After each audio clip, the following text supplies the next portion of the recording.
Our moral sense is evolutionary technology for trust, and trust is the foundation for love. Without trust, we stay with our guards up, which is incredibly taxing, exhausting. It's living in constant anxiety, never being able to drop your guard, and we posture, we analyze, we stay up in our heads and create lots of cortisol in our systems. That's why so many smart people actually struggle with intimacy and with sleep and with relaxation. Welcome to Beyond Success, the podcast for high achievers seeking deeper meaning, fulfillment, and purpose. Now, here's your host, world-renowned leadership coach and therapist, David Tian, Ph.D. Okay, this is the recommended readings episode. Really excited to get into this. I have read a lot of books. For the oral exam for my Ph.D., I had to be examined on a major reading list of over 60 books and two minor reading lists of 30 books each. And over the years, I've easily read thousands of books in philosophy, psychology, spirituality, religion, leadership, psychotherapy, personal growth, of course, easily over 1,000. Most of them were interesting. Some were inspiring, but only a few, only a handful really, actually really got to me deeply and have stayed with me over the years. These are books that didn't just change my thinking, but instead changed how I lived in the world. These are books that inform my thinking and my feelings like a voice in the background of my mind, asking tougher questions than I was ready to answer when I first read the books. This episode is about the particular books that I think most people wouldn't have heard of or would overlook, and these are about books that I haven't covered in previous episodes in any of my podcasts before. This isn't a top 10 list. This isn't a bunch of trendy titles or bestseller titles or clever hacks for morning routines. I'm not handing out like dopamine hits or bookshelf porn. I made this list because so many people I work with, high achievers, smart professionals, people with ambition, they keep running into the same walls. On the surface, they're doing everything right, they think. They're productive. They're goal-oriented. They're driven. But underneath the surface, they feel unsettled, a low-grade anxiety and fear or stress that never goes away, a voice that keeps whispering to them, "You're not enough. Not yet." A similar voice drove me over the years. It made me work harder, it made me stay up later and study longer for more hours, more intensely. It made me obsessed with getting higher grades and getting those goals earlier and faster. And eventually it led to my misery and depression. And the books I'm about to share in this episode are the ones that I wished I had back then to rescue me earlier or faster from having my face shoved into my lowest moments of my life. So this episode isn't about the entire reading list, which comes out to over 80 books. This episode, I hope, will be like a map, a path through 3 questions that most people avoid facing through their entire lives. And these questions are, what's going to happen when I die? What makes a good person? And who am I if I'm not trying to prove anything or to prove myself? In case you don't know who I am, I'm David Tian, and for over the past almost 2 decades, I've been helping hundreds of thousands of people from over 87 countries find fulfillment, success, and meaning in their personal and professional lives. And in this new reading list I've just compiled, I will put the link to it in the show notes. I've put the list of books into categories, and the categories are not in any particular order. They're basically in the order that I thought them up and wrote them down on my Evernote while I was compiling the list. So feel free to start from whichever category you're more interested in. But within the category, I tried to put the books in the order of what I would recommend the general reader begin with. So the book at the top of each category is the top of class in my mind as the one I would recommend to most people in this category to start with. And then I have them in roughly in the order that I would recommend the general reader to go through them in. Remember, this is aimed at the general reader, so you are a specific person, and hopefully you know yourself well enough that you know how to adapt any kind of recorded content for your own uses. So even though I've numbered the books to make it easier to refer to and to double check that I've got them all in there, the order is not set in stone. Okay, having gotten that caveat out of the way, let's dive into the 4 themes that I want to draw out of the reading list in this episode. So the first is on death anxiety. We avoid death, and as a result, end up avoiding life. Most people don't realize this. I didn't either for decades of my life. I thought I was living, especially for several years when I was having a lot of pleasure. I was experiencing pleasure, I was achieving, I was performing. I was ticking the boxes, collecting milestones. But unconsciously, I was distracting myself from the deeper thing that I and most people don't want to face: death. Not just physical death, although that's the biggest ending, but I mean also the smaller endings, like the inevitable goodbyes, with the deep, quiet truth that all of this, me, you, the people we love and care about, won't last. There's an amazing book by Irvin Yalom called Staring at the Sun. I recommend everybody read this. I used to recommend The Denial of Death by Ernest Becker, which I still recommend, but it's written, Denial of Death's written at a graduate level comprehension. Staring at the Sun is written very well and understandably and clear by an amazing writer and a renowned psychotherapist. He is like a pioneer in many ways, Irvin Yalom. I have, over the past few years, become a huge fan of Irvin Yalom and his writing. He's written almost a dozen books, or maybe more than that. I own all of them, and I've read all of them, including his giant textbooks, which sometimes come out to 800 pages, and have read them multiple times. So I recommend everything by Irvin Yalom. I've chosen a few titles to include in the reading list that everyone should read. One of the main themes in his book, Staring at the Sun, is that the fear of death, the fear of confronting death, isn't just about death itself. It's the background hum that drives so much of our anxiety in life, our need to prove ourselves, our obsession with trying to be successful. And when we don't face it, when we push it away or distract ourselves or numb ourselves, we end up living a life shaped by fear, by anxiety, by guilt, by pressure, and by shame. But the moment we actually turn and face death, when we stop running and start looking directly into that terrifying truth, then something really powerful can happen. We get calm. And it might not make logical sense at first, but Yalom writes that when people begin to accept their mortality, they start to feel more alive, more present, more clear. They make decisions from a different place, not from fear or anxiety anymore, but from value.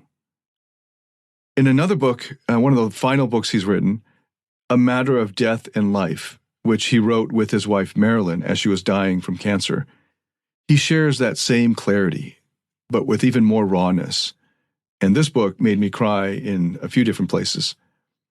And here in this book, death anxiety is not abstract anymore. Instead, it's two people beautifully grieving together. They write chapters alternately, and you see them loving each other and saying goodbye in the book itself. And what comes through again and again isn't despair. It's honesty, it's love, connection, it's gratitude.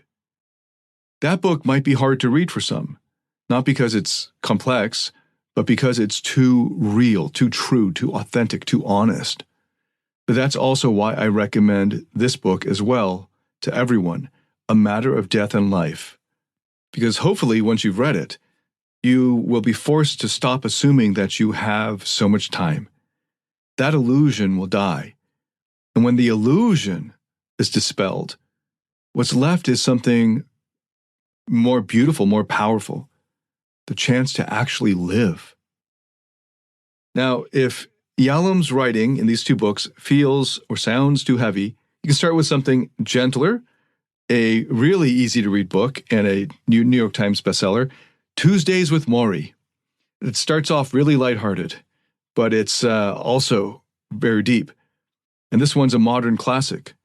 Maury is a retired professor dying of ALS. And by the way, this is a true story. Like, this is not fiction.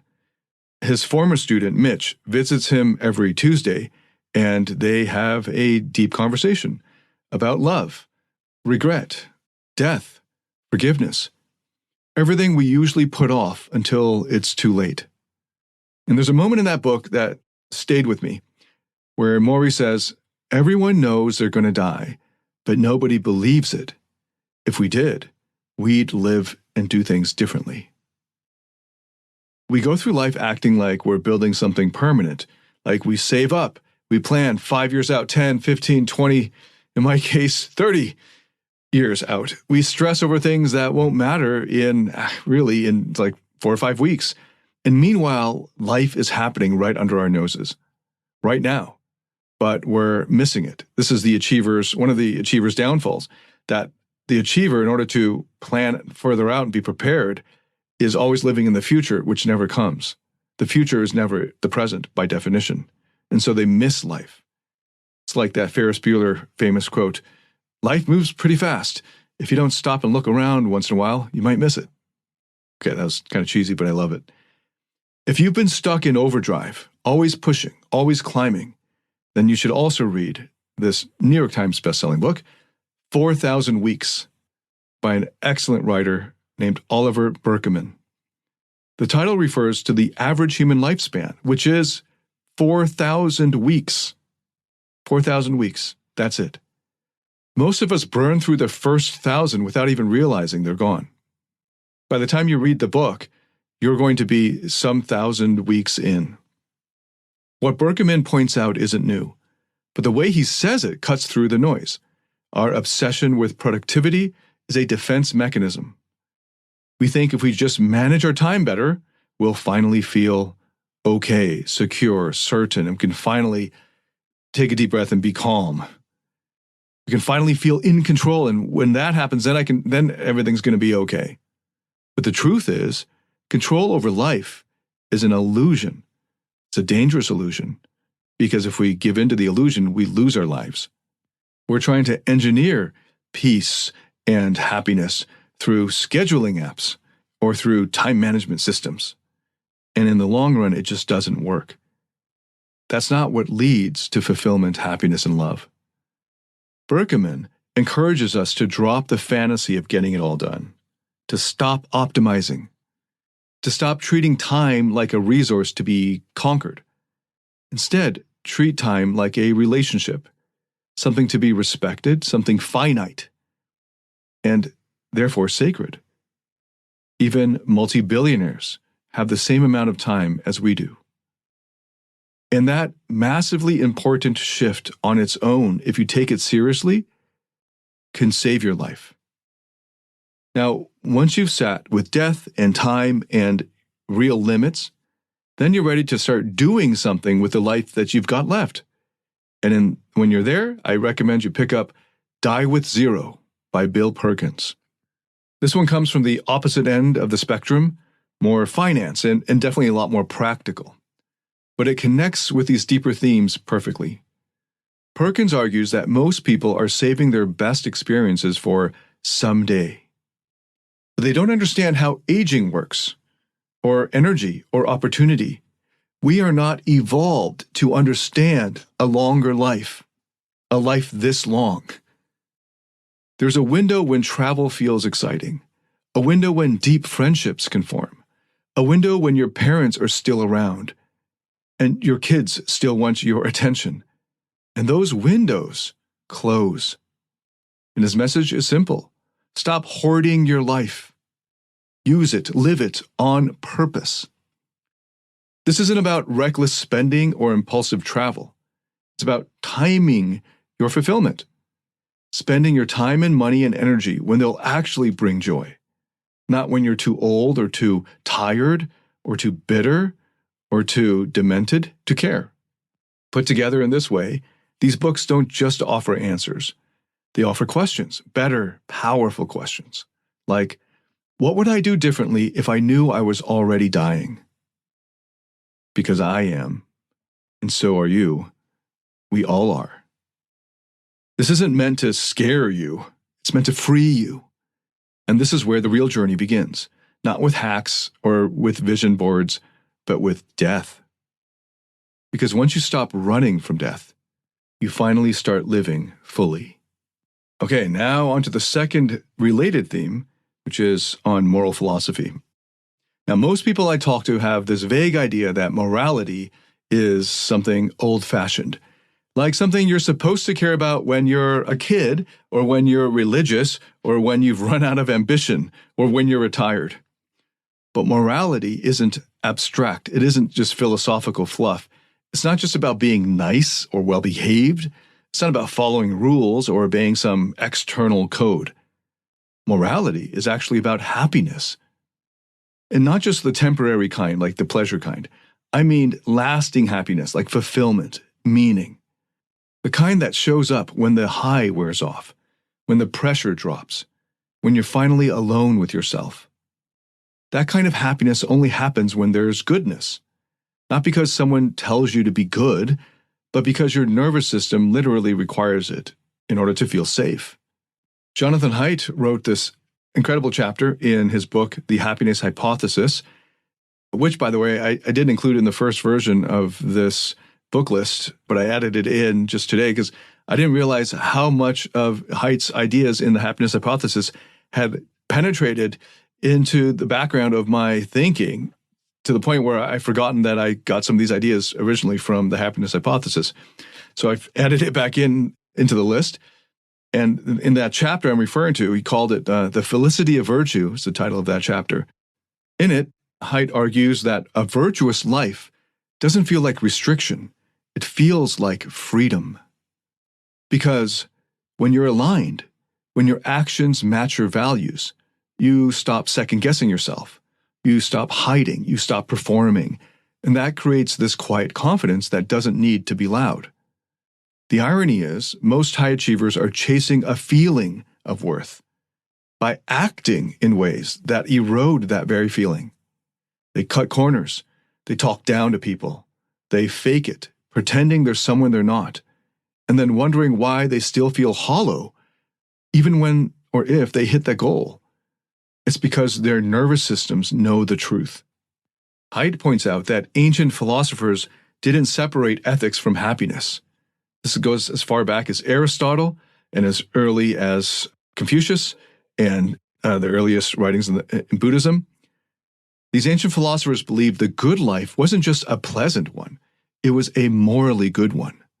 Because only then could we be at peace, calm, content, and rest. Haidt doesn't mean perfect. He doesn't mean rule following. What he's getting at is virtue in the sense of integrity, wholeness. And this connects directly to how we connect with others. And now I'm going to bring in the author Frans de Waal. He's written a lot of books. I haven't read all of them, but I have read several, and they've all been excellent. I've chosen 2 to highlight in my book list. Frans de Waal is one of the world's and history's foremost primatologists. This is the study of apes. And his most popular book, I think, is the one that I recommend. And it's one of the first books I think every adult should read on moral philosophy, which is an unusual recommendation in moral philosophy, by the way. And the book is The Age of Empathy. And this can completely reframe the way we understand morality and moral philosophy. Normally, if you were to take a primer in ethics or moral philosophy, you would start with Aristotle's Nicomachean Ethics, then go to J.S. Mill's Utilitarianism, and then go to David Hume's Treatise on Human Nature, and then make your way up to Nietzsche and the Genealogy of Morals, something like that. And those are all incredible, great books. I recommend everyone read those eventually. But I think by the time you're an adult, you have some notion of good and evil, right and wrong, that you would have just imbibed from your environment or from your schooling. And the Age of Empathy is the thing that you need to go to before you get into the deeper philosophy, and because this connects with science. De Waal shows that our sense of fairness and justice and compassion aren't modern inventions. They're ancient, built into us, hardwired through the evolutionary process. Because in tribal life, survival required cooperation and alliances. It required needing to know who you could trust. You needed to know who had your back, who could be trusted, who would share, and who would cheat. And you need to be able to sleep at night without having one eye open in case your neighbor that so far you have an alliance with decides to sneak in, kill you, kill your family, and steal all of your stuff. And the apes who evolved better moral radars were the ones who bonded, thrived, and reproduced the most. Our moral sense is evolutionary technology for trust. And trust is the foundation for love. Without trust, we stay with our guards up, which is incredibly taxing, exhausting. It's living in constant anxiety, never being able to drop your guard. And we posture, we analyze, we stay up in our heads and create lots of cortisol in our systems. That's why so many smart people actually struggle with intimacy and with sleep and with relaxation.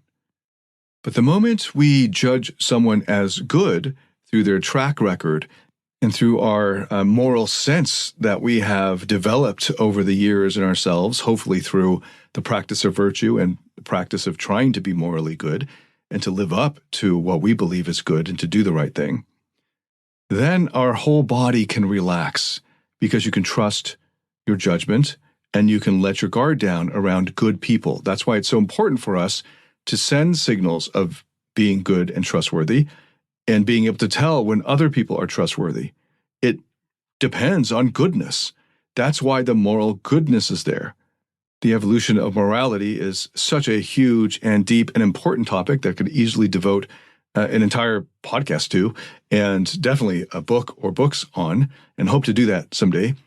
But hopefully the overarching point is clear that we evolved a moral sense in order to know who we could trust so that we wouldn't be overwhelmed by anxiety and stress and wear down our bodies decades early, but that instead we could know who we can open up to and open up with, and then put our armor down and our shields down and open our hearts to. This is what people mean when they say it's safe to be myself. They don't mean safe from disagreement. They mean, I believe this person is kind and is morally good and is therefore trustworthy. I believe they'll take care of what's vulnerable and that they will lead with compassion. So I can stop overly protecting myself and causing all of this continuous stress and anxiety in my life and in my body. And that's how love became possible. These are the preconditions for real love. Not attraction, not sexual attraction, not just romance, but real unconditional love. And here's what most achievers get stuck on. They want the rewards of love, like good feelings, like connection, acceptance, devotion, significance, but without the precondition, which is being a trustworthy, morally good, compassionate person. Not as a kind of persona or performance, not because it's strategic or a good tactic, but because they value goodness for its own sake. That means being honest when it's inconvenient, listening to your moral conscience, prioritizing compassion over gain. We evolved to recognize these traits in others. Our unconscious mind reads them before we do consciously. That's why certain people make us feel relaxed around them, and others send our spidey senses tingling. Even if they say all the right things, our bodies feel that they're not safe. Just like it's a red flag if a girlfriend or boyfriend constantly accuses you of cheating or is suspicious that you're cheating, that should be a red flag because this is very likely a projection because they can't trust you because they don't trust themselves. So this is probably a sign of a guilty conscience in them. The same thing applies to being good overall, not just cheating or lying. Many high achievers struggle when it comes to managing their emotions or navigating their relationships, and they hit a wall when it comes to emotional mastery. Maybe you've noticed that stress, frustration, or anger is seeping into your personal or professional life, or you feel disconnected from those you care about. That's where David Tian's Emotional Mastery Program comes in. It's based on peer-reviewed, evidence-backed therapeutic methods to help you find happiness, love, and real fulfillment.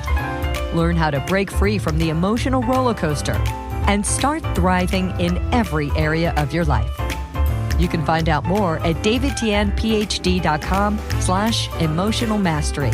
That's DAVIDTIAN/PhD.com/emotional mastery. There's a great illustration of this in a story of a little boy and a little girl playing on the playground.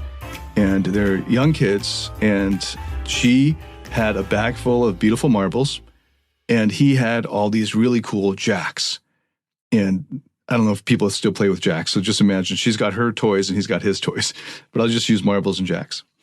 And they had been playing with their own toys, their own marbles and his own jacks for a long time. And then they got kind of bored, and they wanted to try something new, and they saw each other playing with their own respective toys. So the little boy goes over and says to the little girl, "I'll trade you all my jacks for all of your marbles." And she looked at her marbles and she thought to herself, I've been playing with these marbles for a long time, so yeah, let's switch it up. So she says to him, "Sure, I'll trade you all my marbles for all your jacks." And they did a switch. They traded. And when they switched, the little boy held back some of his jacks. He gave her 5/6 of what he had, and he held back a little store of jacks in his pocket, which she didn't see. And he's like, "Yes, I can play both now, and she'll never find out." And that night, the little girl went home, and she was getting into bed and starting to dream about all the wonderful games she's going to now be able to play with all of her new jacks. And she slept very soundly.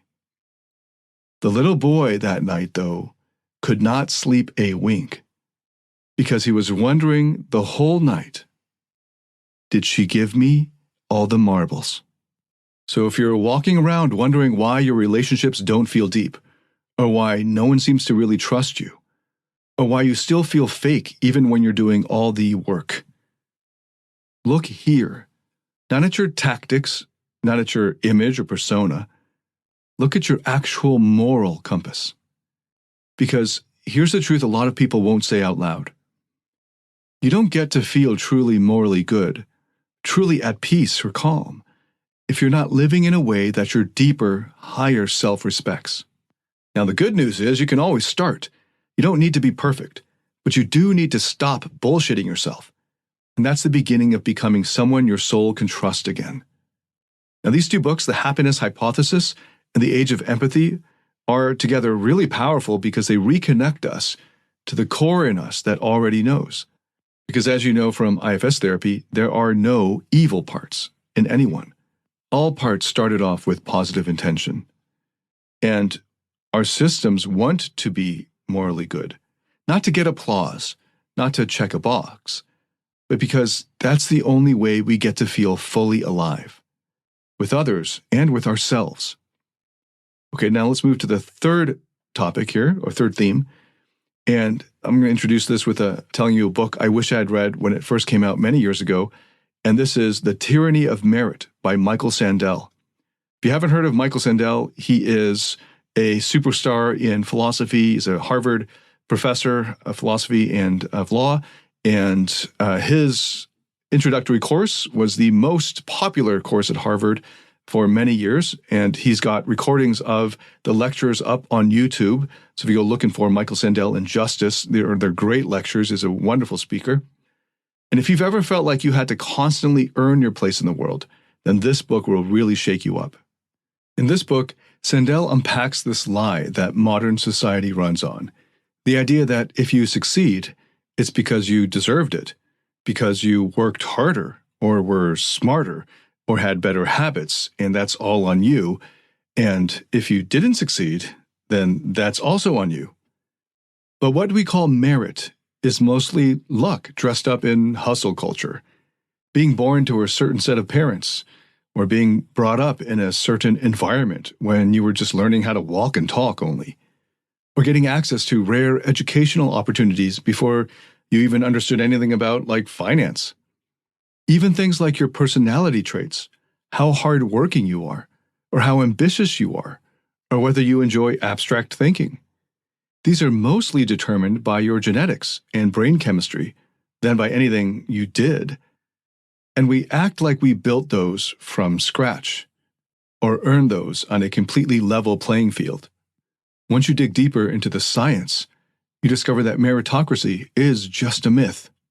So why is this so dangerous? What happens to us when we buy into the myth of meritocracy? What happens is we start assigning moral worth to success. We assume the people who win deserved to win, and the ones who struggle must be fundamentally flawed. And that's where the toxic shame comes in. That quiet shame that says, if I'm not performing at a high level, then that means I'm not valuable. It's subtle, but it's brutal. Because even when you are doing well, you can't stop. There's always someone doing more, someone younger or faster or richer or more ripped or more brilliant. And the achiever's curse tells you that until you catch up, then you are not enough again. And that pressure isn't just internal. Our whole culture is addicted to this cycle. We worship achievement and status and wealth and hustle. We post wins and optimize everything. But what happens when you want something that money can't buy? And that's where Sandel's other book that I'm recommending and have included in the list, that's where this other book comes in. What Money Can't Buy. Sandel points out how market values have leaked into our moral values, how market values have bled into areas they don't belong in, like friendship or love or parenting or health or education. And what used to be sacred or meaningful has turned into a transaction. We start measuring the wrong things. We confuse status with substance, metrics with meaning. And then we wonder why we feel so empty, why we can't relax, why we feel so much anxiety, why we don't trust the people that are closest to us, and why it all feels like a performance. The achiever's curse trains us to perform so well that we forget who we were before the performance started. And these are the core wounds. Not that you worked hard, not that you're ambitious, but that somewhere along the way you started believing that love, acceptance, approval, peace had to be earned. And that insidious, limiting belief poisons everything in your life. Because as long as you're chasing your worth, you will never catch it. Now, it's important to give these parts of you who have bought into this belief, this myth, credit, because this belief probably helped you survive back then. It might have driven your biggest accomplishments. It probably got you where you are in material wealth, but it's not going to get you where you want to go next. These books helped me step off that treadmill, step out of the rat race. Haidt and DeWall helped me understand why we evolved the need for morality, for trust, for goodness, for community. And Sandel helped me understand how that morality got hijacked by performance culture and how to reclaim it. They reminded me that I don't need to win some imaginary competition to matter. I don't need to outperform the room to be enough for connection. I don't need to be extraordinary in the eyes of society to be worthy of love or rest. So if you've been running hard and something inside you is asking, why does none of this feel like enough? Then pause here with me. These aren't just books, they're like a mirror. And if you're ready to look into the mirror, you might finally see who you were before the rat race began. And now we move to the fourth and final point, and this is about one of the most misunderstood words out there, which is creativity. A lot of people think creativity means painting or writing songs or wearing weird glasses and sitting in coffee shops all day, journaling in a moleskin. That's not necessarily creativity. That's really branding. Real creativity is what happens when the mind is completely free. And I don't just mean artistic expression. I'm talking about creative insight, the kind that can rewrite an entire field, or reframe a relationship, or open up a path where before there was just a wall. Every major leap in science, in tech, in business, or psychology came from someone who was willing to let go of the obvious. Einstein had a thought experiment, a daydream really, about traveling at the speed of light while holding a mirror. And that led to his theory of relativity. This wasn't a math problem. It was imagination. It was play. Steve Jobs took a dying company and stripped the entire product line down to just 4 things. Not because the data said so, but because he had a creative hunch, a design instinct, and it worked. In Silicon Valley, the most successful multi-billion-dollar startups don't come from copying what works. They come from spotting something that no one else has seen yet, a unique insight, a contrarian edge. And that insight doesn't come from stress. It doesn't come from grinding. It comes from being open. And you can't do any of that when you're clenching for survival. You can't be original when your nervous system is in fight or flight. When you're constantly asking, what will they think of me? Will this work? Am I good enough? That's not a creative space. That's a trauma loop. If your self-worth is tied to the outcome, your work becomes tight, controlled, limited, self-conscious, and boring. But when you finally feel secure enough, when your worth is no longer being negotiated every time you show up, then a powerful shift happens. You loosen your grip. You start to hear your real voice. You stop looking for permission. And that's when creativity can happen. 2 books helped me reconnect with this aspect of myself, and actually many helped me with creativity. I'm just choosing the top 2 to include in the list. And the first is The Artist's Way by Julia Cameron. I resisted this book at first. I thought it was like for hippies or something. But inside it is a process that I regularly go to and that I now give to my clients who've burned out, especially the ones who feel like they've lost touch with their inner core or their inspiration, or feel blocked or just plain empty. One of the tools Julia Cameron shares is called morning pages. It sounds simple, just 3 pages of stream of consciousness writing every morning. But what it does is it helps you clear the mental junk, the inner critic, the pressure, the clutter, and it helps you hear what's underneath the noise. It helps you get clarity, and it also helps you to tune in to those parts of you that are noisy. And if you stick with it, it starts to bring your system back into harmony. Another one that I recommend is The Creative Act by Rick Rubin and co-written with Neil Strauss. And this book isn't a manual. It doesn't have steps or hacks. It's more like sitting next to a calm, wise person who's been making meaningful things for most of his life and who's finally relaxed enough to just speak freely. Rick Rubin says the work isn't to try harder. It's to listen better, to notice what's already here, to make space for the whisper behind the performance. He reminds us that the creative impulse is natural. You don't need to force it. You just need to get out of its way. And what keeps most people in its way is fear. The fear of judgment, negative judgment, the fear of rejection, the fear of wasting time, the fear of being seen as irrelevant, and as well as the fear of being seen. But those fears are all tied to the same lie, that your worth depends on what you produce. And that lie is the straitjacket around your creativity. Let that straitjacket go, and suddenly you're back in the flow. You're playing again, you're experimenting, you're surprising yourself. And that's the point of this section. Not just to build a business or write a book or launch something brilliant, but to get back in touch with the parts of you and the core of you that used to explore for no reason at all, just for its own sake, before the pressure, before the metrics, before life got to you, before you thought you had to earn love by being impressive. Creativity isn't a luxury. It's a sign that your nervous system is finally secure enough to dream again. So no, this isn't just for artists. It's for anyone who's tired of hiding, tired of numbing, and tired of proving.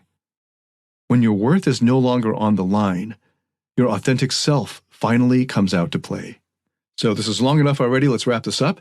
If you've ever sat there wondering why it still doesn't feel like enough, even after hitting the goals, checking the boxes, doing everything you were supposed to do, then hopefully now you know why. It's not that something's wrong with you. It's that you've been asking the wrong questions. The world taught you to chase performance, not presence. Status, not substance. But the body doesn't lie, and eventually it'll start pulling you back toward what actually matters. These books aren't like surface-level hacks. They won't tell you to wake up at 5 a.m. every day or drink more water or color code your calendar. They'll take you much deeper into your fear of death, into the parts of yourself you've hidden, into the stories that you've been using to earn love instead of receive it. They'll show you why success without goodness is hollow, why creativity without security is blocked, why love without trust simply doesn't work. This isn't just a reading list. It's a journey back to your true self. And if any part of this hit home for you, even just one line, then don't just let it pass, follow it. Get the full curated list at the link in the show notes. It's all there, organized by theme, category, with the exact titles and hyperlinks to the books on Amazon. All the ones that I walked you through today and a lot more, over 80 books there. Send this episode to anyone that you care about who's been stuck in overdrive. And if there's a book in here you've read before or one that you're curious about, send me a message, leave a comment, email me your favorite insight. This podcast is a conversation, and this list is the beginning, hopefully, of a much deeper one. Thank you so much for listening. I look forward to welcoming you to the next episode. Until then, David Tian, signing out.